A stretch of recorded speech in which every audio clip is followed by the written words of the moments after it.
Bismillahirrahmanirrahim. Alhamdulillahi rabbil alamin. Wassalatu wassalamu ala asyrafil mursalin sayyidina Muhammadin wa ala alihi wa sahbihi ajma'in wa ba'du.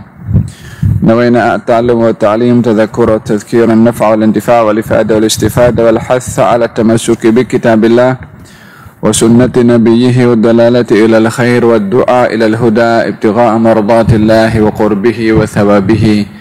Amin Allahumma amin. Muka surat 134 Fasal perihal keadilan. Al-Imam Abdullah bin Al-Haddad rahimahullah mengatakan dalam kitabnya pada muka surat 134 perihal keadilan, berlaku adil terhadap rakyatmu. Wahai saudaraku, hendaklah anda berlaku adil terhadap semua rakyatmu, baik yang khusus maupun yang umum. Yani rakyat di sini ada dua, ada rakyat am, ada rakyat khas. Rakyat yang umum dan rakyat yang khusus. Apakah rakyat umum? Apakah rakyat yang khusus? Sentiasa memeliharanya serta memeriksanya, sebab anda akan ditanya dari hal dan keadaannya oleh Allah Subhanahu wa ta'ala. Bahkan setiap penguasa akan disoal jawabkan tentang rakyatnya itu. Dan yang saya maksudkan dengan rakyat itu ialah yang khusus bagi dirimu, yaitu semua anggotamu yang 7. Apa saja? Lisan, pendengaran, penglihatan, perut, kemaluan, tangan, dan kaki. Ini rakyat yang khusus. Rakyat yang khusus, kalau ada rakyat, maknanya ada pemimpin, ada raja. Siapa pemimpin kepada rakyat ini? Ya kita. Kita ini raja kepada kita punya anggota tubuh badan. Kita ini sultan kepada badan kita sendiri. Sebab dia ikut apa kita punya cakap. Disuruh apa saja dia ikut. Ini rakyat yang khusus. Nanti kita jelaskan secara terperinci. Semua anggota ini adalah rakyatmu yang telah diserahkan Allah kepadamu untuk dipelihara, dan berupa amanah yang telah diamanahkan kepadamu untuk dijaganya. Maka wajiblah anda menahannya dari berbuat maksiat dan menggunakannya untuk berbuat taat terhadap Allah Ta'ala. Sebab Allah Ta'ala telah menciptakannya untukmu supaya anda dapat menggunakannya pada jalan ketaatan kepadanya. Ingatlah bahwa semua anggota ini termasuk sebesar-besar nikmat Allah yang dikurniakannya buat anda, yang patut anda bersyukur kepada Allah Ta'ala karenanya. Manakala syukurnya pula ialah dengan anda menggunakan semua anggota ini untuk mentaatinya dan tidak bermaksiat terhadapnya.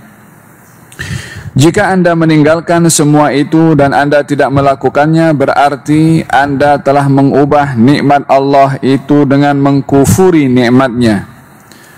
Seandainya Allah Ta'ala telah menciptakan semua anggota ini serta memaksanya untuk mentaatimu umpamanya, niscaya anda tidak mahu memakainya, membuat maksiat terhadapnya.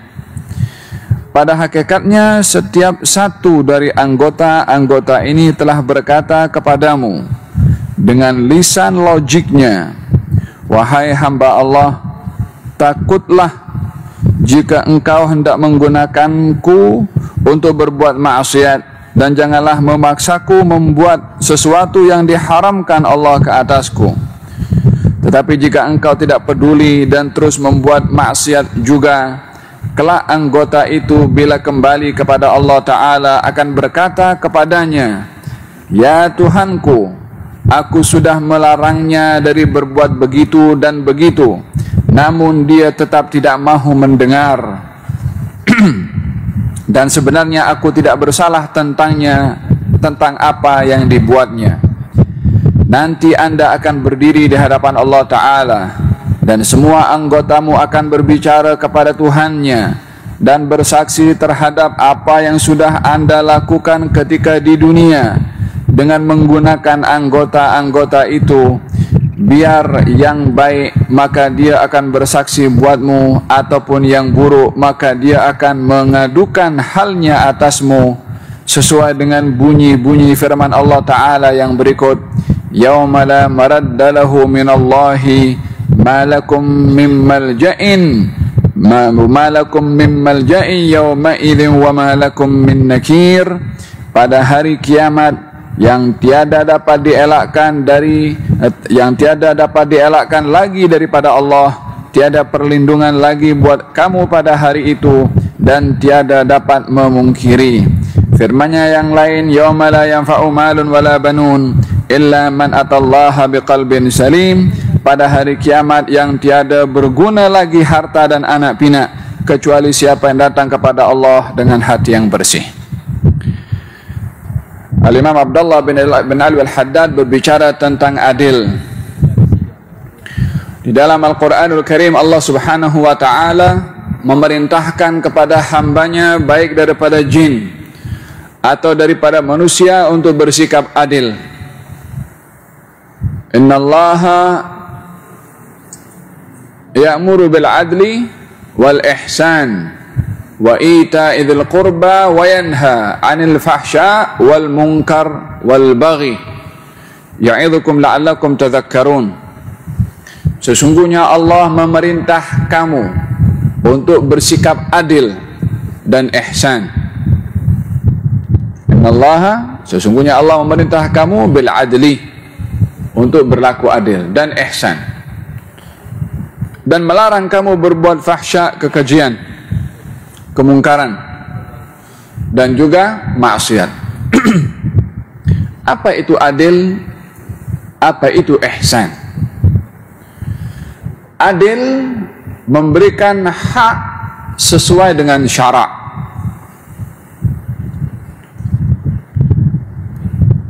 Adil adalah memberikan hak sesuai yang dituntut oleh syarak. Adapun ihsan adalah memberikan yang lebih daripada haknya. Ihsan memberikan yang lebih daripada haknya.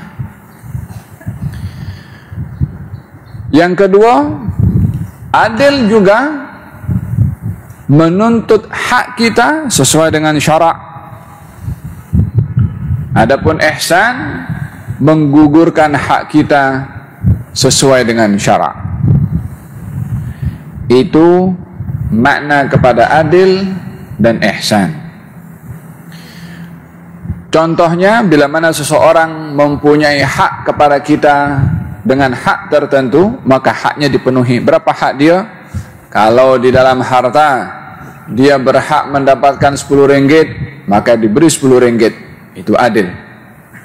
Kalau hak kita daripada orang 10 ringgit, maka kita minta kita punya hak, itu pun juga adil karena hak kita yang dituntut. Ihsan memberikan hak orang lebih daripada sepatutnya. Orang berhak 10, bagi 15. Adapun hak kita, bila mana boleh untuk digugurkan demi tidak memberatkan kepada orang lain memenuhi hak kita, maka itu pun juga bahagian daripada ihsan, menggugurkan hak kita daripada orang lain dengan memaafkan, dengan menghalalkan, dengan tidak menuntut. Itu bahagian daripada al-ihsan. Ini arti daripada adil dan juga ihsan. Maknanya adalah luas, baik itu terkait dengan perniagaan, baik itu terkait dengan kekeluargaan, baik itu hak suami dengan istri, hak orang tua dengan anak atau sebaliknya, hak jiran dengan jirannya, hak kawan dengan kawannya, hak ketua syarikat dengan anak buahnya, hak pemimpin negara kepada rakyatnya, kesemua itu bahagian daripada area yang dituntut padanya keadilan. Jadi tidak terhad masalah konsep al-adlu, keadilan, hanya kepada pemimpin negara sahaja. Akan tetapi ia merangkumi kepada segala kalangan, termasuk di tengah-tengah rumah tangga kita, bahkan kepada diri kita sendiri. Hendaklah kita bersikap adil terhadap tangan kita, mata kita, telinga kita, karena kita adalah pemimpin kepada anggota badan kita, sebagaimana Imam Al-Haddad membahagikan rakyat yang ditadbir kepada dua golongan. Rakyat am adalah rakyat jelata, rakyat khas adalah anggota badan kita. Maka setiap kita adalah pemimpin kepada rakyatnya. Kullukum ra'in wa kullukum mas'ulun an ra'iyatihi. Setiap kamu adalah pemimpin dan akan dipersoal tentang siapa yang dipimpin. Ar-rajulu, seorang lelaki, ra'in, menjadi pemimpin kepada siapa? Kepada ahli baitihi, kepada ahli keluarganya, kepada istrinya, kepada anaknya. Wa huwa mas'ulun an ra'iyatihi, maka dia akan dipertanggungjawabkan atas rakyatnya. An ra'iyatihi, ra'iyah, rakyat. Siapa? Lelaki di rumahnya menjadi pemimpin, dipertanggungjawabkan terhadap rakyatnya, istri dan juga anaknya serta pembantunya. Wal mar'atu ra'iyatun, perempuan pun juga pemimpin. Terhadap siapa? Terhadap harta yang diamanahkan oleh suaminya dan juga anaknya serta rumah suaminya. Maka dia pun akan dipertanggungjawabkan terhadap rakyatnya. Siapa rakyatnya? Apa yang diamanahkan oleh suaminya dalam rumahnya, itu rakyat kepada perempuan juga. Kemudian wal khadimu ra'in, pembantu pun juga pemimpin. Terhadap apa? Terhadap tugas yang diberikan oleh tuannya. Maka dia pun akan dipersoal terhadap rakyatnya yang dipimpin. Pembantu juga punya rakyat. Menjaga tugasan yang diamanahkan oleh majikannya, itu adalah bagian daripada tanggung jawab terhadap rakyatnya. Pembantu, laki punya rakyat, perempuan punya rakyat, pembantu punya rakyat, masing-masing akan dipertanggungjawabkan terhadap rakyatnya. Disimpulkan oleh Nabi, wa kullukum ra'in, kullukum ra'in wa kullukum mas'ulun an ra'iyatihi. Masing-masing daripada kamu adalah pemimpin dan akan dipersoal terhadap siapa yang dipimpin daripada rakyatnya. Faham dong? Dengan demikian kita dapat menyimpulkan arti kepimpinan adalah lebih luas, bukan hanya terhad kepada kepimpinan negara, daerah, kawasan, bandar, wilayah, tapi terhadap diri sendiri, terhadap rumah tangga pun kita adalah seorang pemimpin. Hada berkenaan dengan arti kepimpinan dan konsep al-adl. Oleh hada dalam hadis Nabi sallallahu alaihi wasallam mengatakan, sab'atun yudhilluhumullahu fi dhillihi yawma la dhilla illa dhilluh. 7 golongan yang akan dilindungi oleh Allah di hari tiada perlindungan kecuali perlindungannya Allah. Siapa yang pertama? Imamun adil, pemimpin yang adil. Sifat daripada pemimpin di sini dengan adil, karena tuntutan kepada setiap pemimpin adalah berlaku adil apapun yang dipimpin, siapapun yang memimpin. Tanggung jawabnya adalah adil terhadap area yang dia bertanggung jawab terhadap, termasuk juga kepimpinan terhadap dirinya sendiri. Imamun adil, apatah lagi kepemimpinan yang lebih luas. Walihada Imam Al-Haddad mendahulukan pembahasannya tentang konsep adil adalah terhadap diri sendiri, terhadap anggota badan kita yang 7. Apa saja? Yang pertama, lisan, pendengaran, penglihatan, perut, kemaluan, tangan, dan kaki. Ini anggota yang boleh berbuat kebaikan atau keburukan. Lisan, bercakap jujur, perkara yang baik. Bercakap dusta, perkara maksiat. Telinga, mendengar kebaikan, hal yang baik. Mendengar keburukan, maka hal yang maksiat. Demikian mata, demikian tangan, demikian kaki, demikian perut, demikian kemaluan.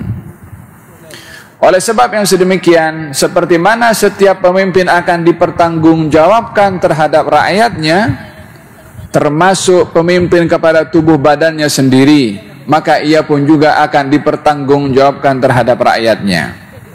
Allah Subhanahu wa taala berfirman dalam Al-Qur'anul Karim dalam surat Yasin. Apa katanya? Al-yawma nakhtimu ala afwahihim wa tukallimuna aydihim wa tashhadu arjuluhum bima kanu yaksibun. Hari ini kami tutup mulut-mulut mereka.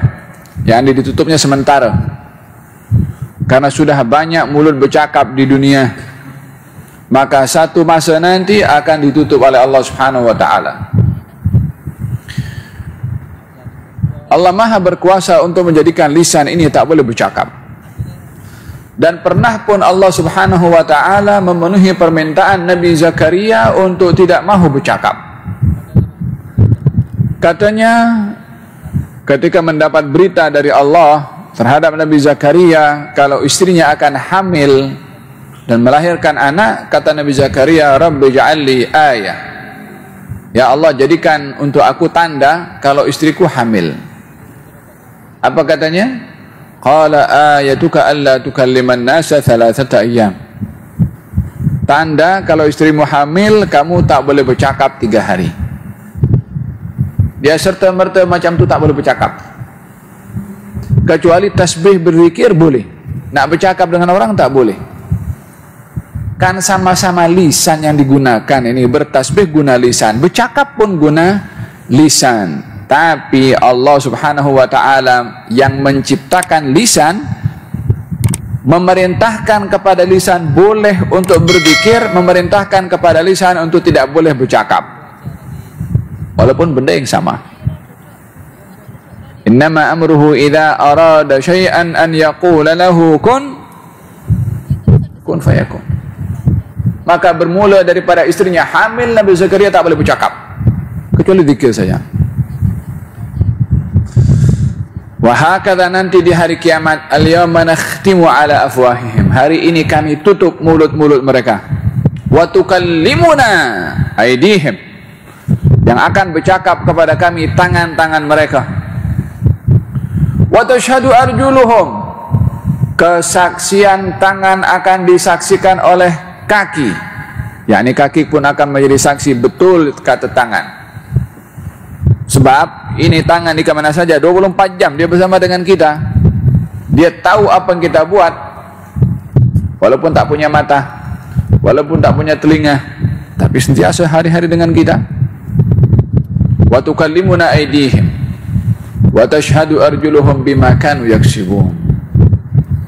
Bukankah ini akan independen dari bercakap? Akan bercakap. Kaki yang kita pakai, kita langkah kemana saja dia ikut hari ini, nanti satu hari akan bercakap. Ya Allah, saya dibawa pergi keluar negara, pergi masuk tempat yang tak elok, buat ini, buat itu. Nah, boleh bersembunyi daripada manusia saat ini. Dalam ayat yang lain Allah berfirman, wa qalu li juludihim. Manusia akan berbicara, berhujjah, memarahi kepada siapa? Kepada kulitnya sendiri. Li juludihim. Mereka akan marah akan memarahi atau berhujjah dengan kulit badan mereka sendiri. Apa katanya? Lima syahidtum alaina. Hai kulit. Kalau kulit ini kita semua tanpa terkecuali. Daripada setiap organ bahagian daripada badan yang digunakan untuk hal yang maksiat, satu hari dia akan bercakap kepada Allah. Kenapa engkau menjadi saksi yang membawa hukuman kepada kami? Kata siapa? Kata lisan, kata mulut. Cakap dengan siapa? Dengan kulit badannya sendiri, dengan tangannya, dengan kakinya, dengan perutnya, dengan kemaluannya, dengan semua. Lima syahidtum alaina. Kenapa kamu menjadi saksi yang membawa hukuman berat kepada kami?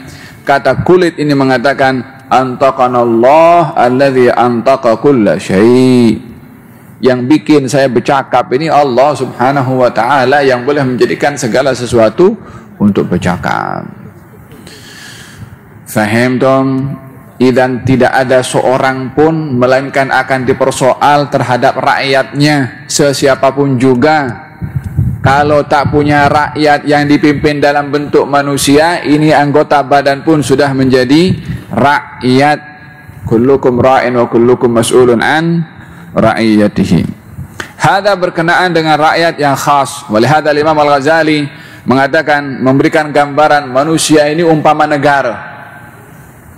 Manusia umpama negara. Negara ini mesti ada pemimpin, mesti ada penasehat, mesti ada rakyat. Manusia mempunyai pemimpin. Pemimpinnya adalah daripada hatinya sendiri. Mempunyai penasehat. Satu penasehat yang baik, satu penasehat yang tak baik. Penasehat yang baik daripada ilham dari Allah, syarak, agama. Penasehat yang tak baik, syaitan. Memberikan instruksi melalui otak untuk berfikir dan menyampaikan kepada hati yang mempunyai hubungan dengan otak untuk membezakan yang hak dan yang batil. Dengan demikian manusia mempunyai dua penasehat. Pemimpinnya hati yang terkait dengan otak, penasehatnya adalah syarak dan juga syaitan. Rakyatnya mata, telinga, hidung, mulut, perut, kemaluan, kaki. Ini rakyat. Kan dah lengkap. Negaranya ya body semua ini. Jadi manusia ini daulatun kamilah. Negara. Setiap individu daripada kita negara yang terbentuk. Pemimpinnya ada, penasehatnya ada, rakyatnya ada, negaranya pun ada. Negaranya badan semua, rakyatnya anggota, pemimpinnya hati yang terkait dengan otak, penasehatnya wahyu dan juga syaitan. Yang dengar ikut syaitan, ya ikut. Dia rosakkan matanya, tengok hal yang haram. Dia bagi nasihat kepada mulutnya, cakap yang tak betul. Dia bagi nasihat kepada perutnya, makan yang haram. Dia bagi nasihat kepada kemaluannya pun, guna yang haram, dan seterusnya. Bila mana menerima nasihat daripada wahyu, dia akan pergi hal tempat-tempat yang baik. Gunakan matanya untuk baca Quran, gunakan tenaganya untuk beribadah kepada Allah.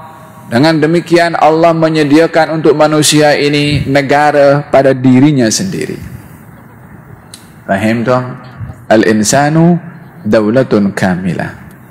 Manusia ini negara yang lengkap. Faham dong? Hada berkenaan dengan rakyat yang akan dipertanggungjawabkan oleh setiap individu. Faham dong? Dan kita semua adalah seorang pemimpin terhadap kita punya anggota tubuh badan. Naam. Rakyat yang umum, rakyat yang khusus kita dah bahaskan.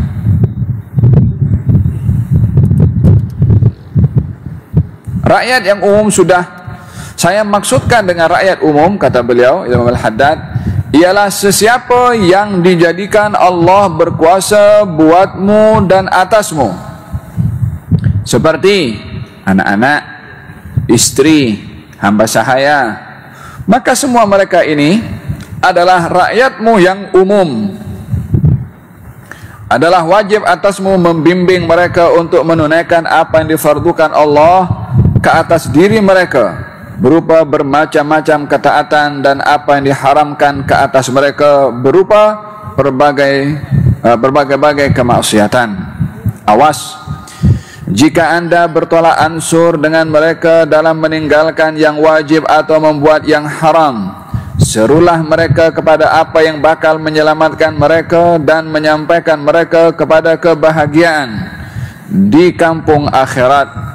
Jaga adab susila mereka biar yang baik, dan jangan tanamkan dalam hati mereka semangat mencintai dunia dan mengutamakan syahwatnya.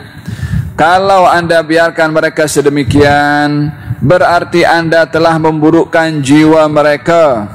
Ada berita yang warid bahwa nanti di hari kiamat istri dan anak-anak akan bergantung ke tengkuk kita, yakni suami atau ayah. Kalau anak kepada ayahnya, kalau istri kepada suaminya, walhasil laki-laki. Di hadapan Allah seraya berkata, "Ya Tuhan kami, ayah kami atau suami kami tidak mengingatkan kami apa yang wajib dari hak-hakmu atas kami, maka tuntutlah buat kami daripadanya." Yang komplain tuh nanti daripada orang yang paling dekat dengan kita, kalau tidak ditunaikan hak mereka yang dituntut oleh Allah Subhanahu wa ta'ala. Inna lillahi wa inna ilaihi raji'un. Allah Subhanahu wa ta'ala berfirman dalam Al-Quranul Karim menceritakan tentang nikmat kerajaan yang diberikan oleh Allah kepada Bani Israel. Apa dalam ayat itu? Wa idh qala Musa liqaumihi, ketika Nabi Musa berkata kepada kaumnya, "Udhkuru ni'matallahi," hai kaumku, hai Bani Israel, ingatilah nikmat Allah Subhanahu wa ta'ala yang Allah beri kepada kamu. Apa nikmat Allah? Idh ja'ala fikum anbiya, Allah menjadikan untuk kamu para nabi, yakni ramai daripada para nabi daripada kalangan Bani Israel. Wa ja'alakum muluka, dan Allah menjadikan untuk kamu wahai Bani Israel muluka, raja-raja. Menjadikan kamu wahai Bani Israel raja-raja. Apa maksudnya raja di sini? Adakah dimaksudkan kerajaan adalah bersifat negara? Kita kalau merujuk di dalam Al-Quranul Karim, Allah Subhanahu wa ta'ala memberikan ulasan tentang tugasan dan wilayah tugasan. Tugasan dan wilayah tugasan.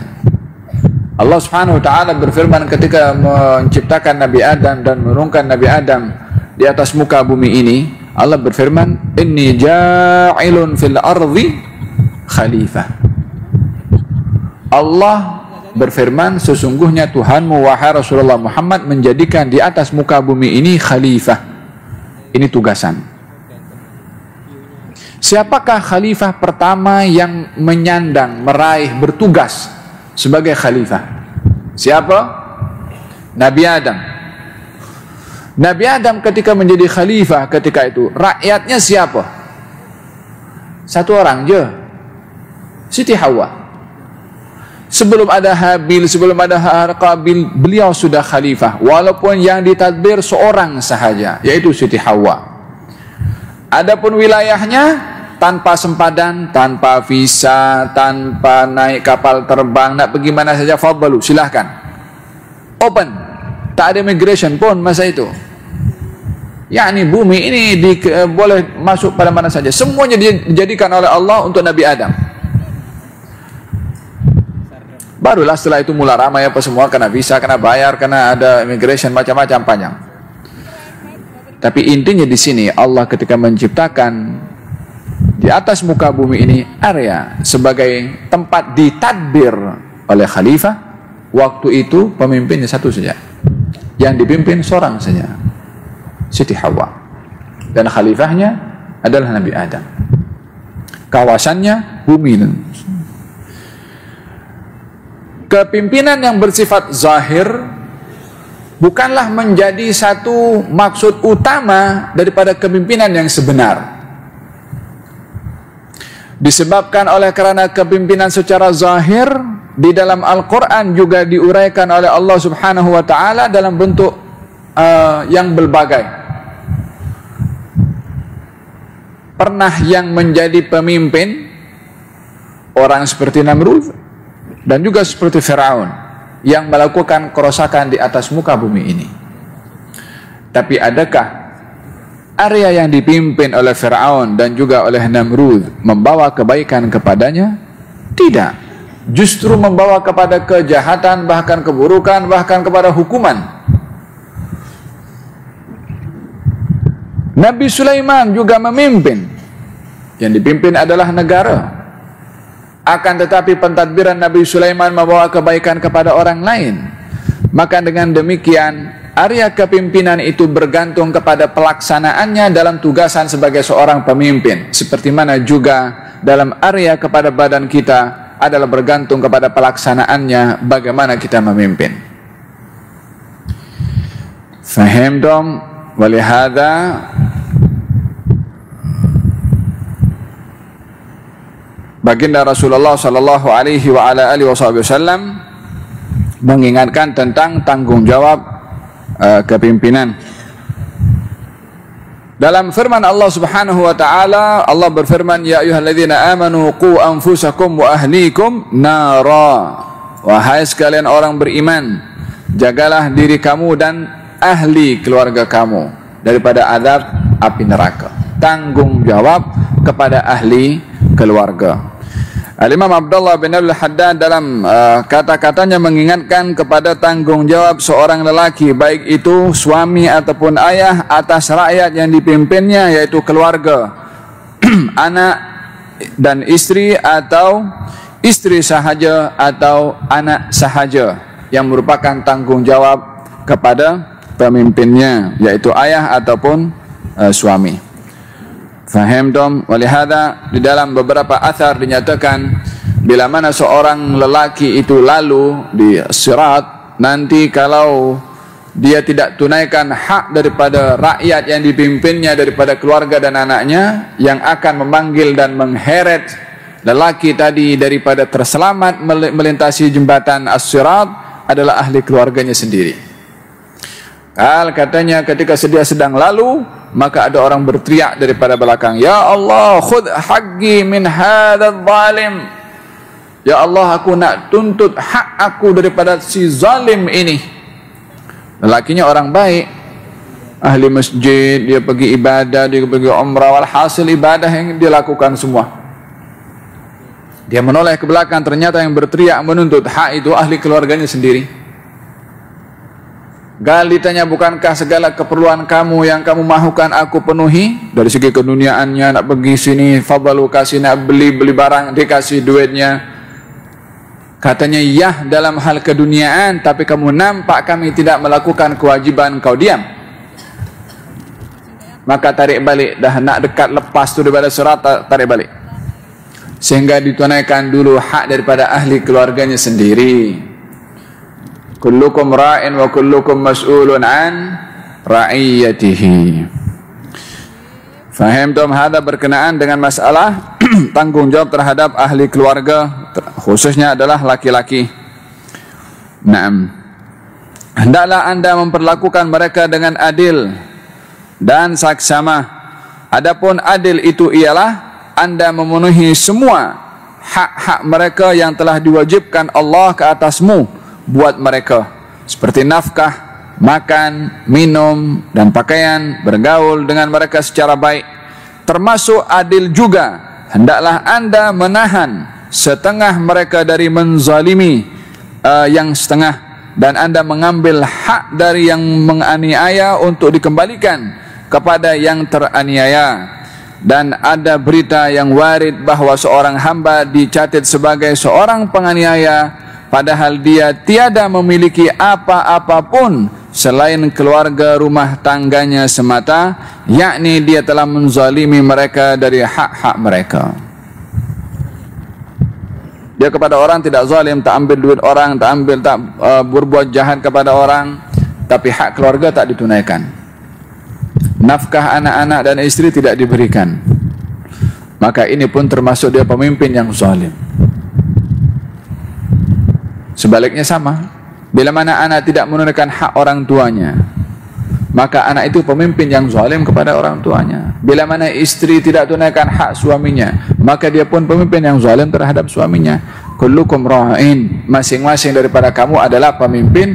Hanya ruang tanggung jawab kepimpinan laki-laki adalah lebih berat berbandingkan ruang kepimpinan selain daripada laki-laki. Faham tom? Hada berkenaan dengan rakyat yang umum. Hendaklah anda tidak terlalu menyusahkan mereka dalam penuntutan hak-hak yang telah diwajibkan Allah ke atasmu buat mereka.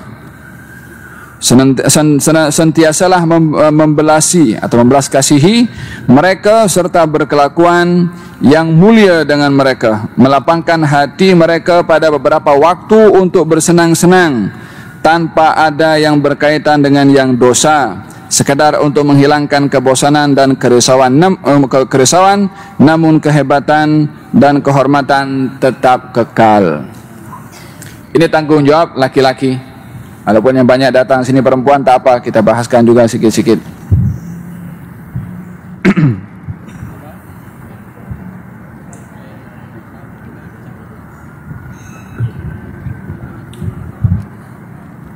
Nabi SAW bersabda, khairukum khairukum li ahlihi wa ana khairukum li ahli.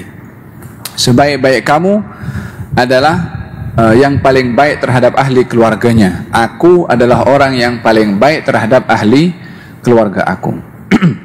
Beliau orang yang paling sibuk di atas muka bumi ini. Beliau tidak pernah pun mengabaikan hak dan tanggung jawab keluarganya. Walaupun mempunyai tanggung jawab dakwah amanah yang besar, mempunyai keluarga yang ramai, tak seorang pun yang pernah mengeluh kepada Nabi kalau haknya tidak ditunaikan. Baik daripada ramah mesranya, baik daripada sembang-sembangnya, baik daripada belas kasihannya, baik daripada sikap romantisnya, daripada Nabi SAW, semuanya merasa dirinya istrinya yang paling disayang oleh Nabi. Dalam Sunan Al-Imam At-Tirmidzi diceritakan bahwasanya Nabi melarang seseorang untuk banyak bercakap selepas Isya. Makruh. Kecuali beberapa perkara. Dimakruhkan banyak sembang selepas Isya disebabkan oleh kerana menggalakkan orang tidur awal supaya bangkit awal. Yang kalau banyak sembang selepas Isya, tidurnya lewat, maka bangkitnya pun juga lewat. Sementara malam ini mempunyai hak kepada muslim mukmin untuk dihidupkan dengan qiyamul lail. Asbab untuk dapat menghidupkan malam dengan qiyamul lail, tidur awal. Tapi sekarang ini jarang nampaknya orang tidur awal. Mungkin banyak tidur awal orang-orang tua. Tapi yang tidur lewat ini, yang segar bugar di badannya, belum dengan Facebooknya, belum dengan internetnya, belum dengan YouTube-nya, dengan macam-macam. Kalau bukan pukul 1, pukul 2 tak tidur lagi. Kalau tak dipaksa dah, mata dah mengantuk, tak larat tengok, tak tidur-tidur. Kecuali beberapa perkara yang dibolehkan untuk orang sembang selepas Isya.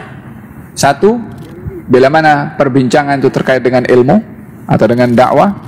Yang kedua, kalau orang sembang-sembang dengan keluarganya. Sembang dengan keluarga selepas Isya tidak termasuk daripada sembang yang makruh. Kalau dengan kawan, dengan yang lain-lain, hal-hal yang isinya itu tak ada kaitan dengan dakwah ataupun ilmu, maka ianya adalah sembang yang tidak digalakkan. Yakni ingin memberitahukan pentingnya memberi ruang untuk beramah mesra dengan keluarga waktu malam. Karena waktu pagi sampai petang dah sibuk dengan urusan kerja kat luar, sementara istri di rumah tidak mendapatkan bahagian daripada kemesraan dengan suaminya, maka diberikan waktu malam itu. Oleh sebab itu, kehidupan rumah tangga ini adanya komunikasi. Yang menghairankan adalah bila mana ada suami kerja daripada pagi sampai petang, istrinya kerja daripada petang sampai pagi. Atau sebaliknya.